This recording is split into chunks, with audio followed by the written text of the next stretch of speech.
যদি উপদেষ্টারা মনে করে তাহলে লুৎফুজ্জামান বাবরকে তাড়াতাড়ি জেল থেকে বার করেন, ওনাকে ওই জায়গায় বসান। সময় এসেছে ভারতকে রুখে দেওয়ার। ভারতকে জবাব দিতে চাইলে লুৎফুজ্জামান বাবরকে মুক্তি দিয়ে তাকে ভারতকে দমানোর দায়িত্ব দেওয়া হোক। তিনি এটা ভালো জানেন।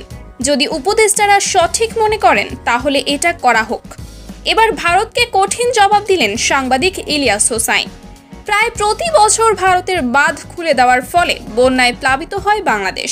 চলতি বছর প্রধানমন্ত্রী শেখ হাসিনা পদত্যাগের পরেই ডম্বুর বাঁধ খুলে দেয় ভারত, যার ফলে কুমিল্লা ফেনীতে ভয়াবহ বন্যা তৈরি হয়েছে।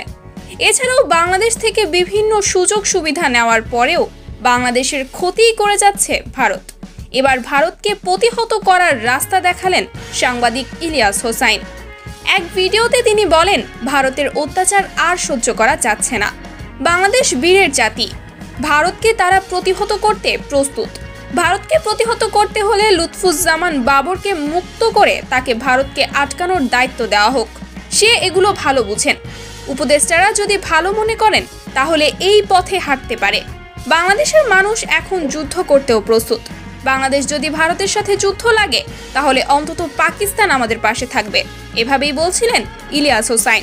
প্রিয় দর্শক, লুৎফুজ্জামান বাবরকে দিয়ে ভারতকে প্রতিহত করা নাকি অন্য কোনো উপায়ে ভারতকে প্রতিহত করা হোক, আপনারা কি চান সেটা অবশ্যই কমেন্ট করে জানাতে ভুলবেন না। কিন্তু অতএব আমাদেরকে ভারত পেঁয়াজ মাগনা দেয় না, ভারত আমাদেরকে গরু ফ্রি এমনিতেই দেয় না।